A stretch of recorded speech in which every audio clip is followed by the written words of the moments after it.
Cassava flour begins with cleaning and peeling fresh cassava tubers using specialized machinery like a dry sieve.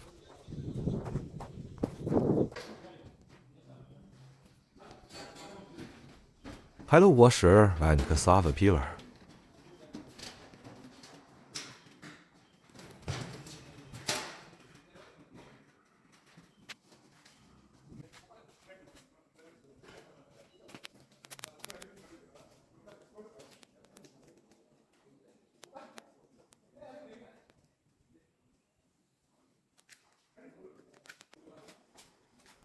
The tubers are then processed in a cassava rasper to grind them into a slurry.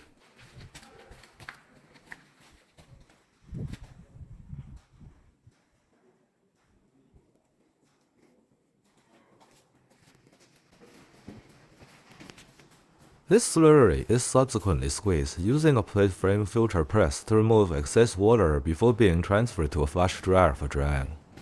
The flannel cassava flour product typically contains 8% to 12% moisture content.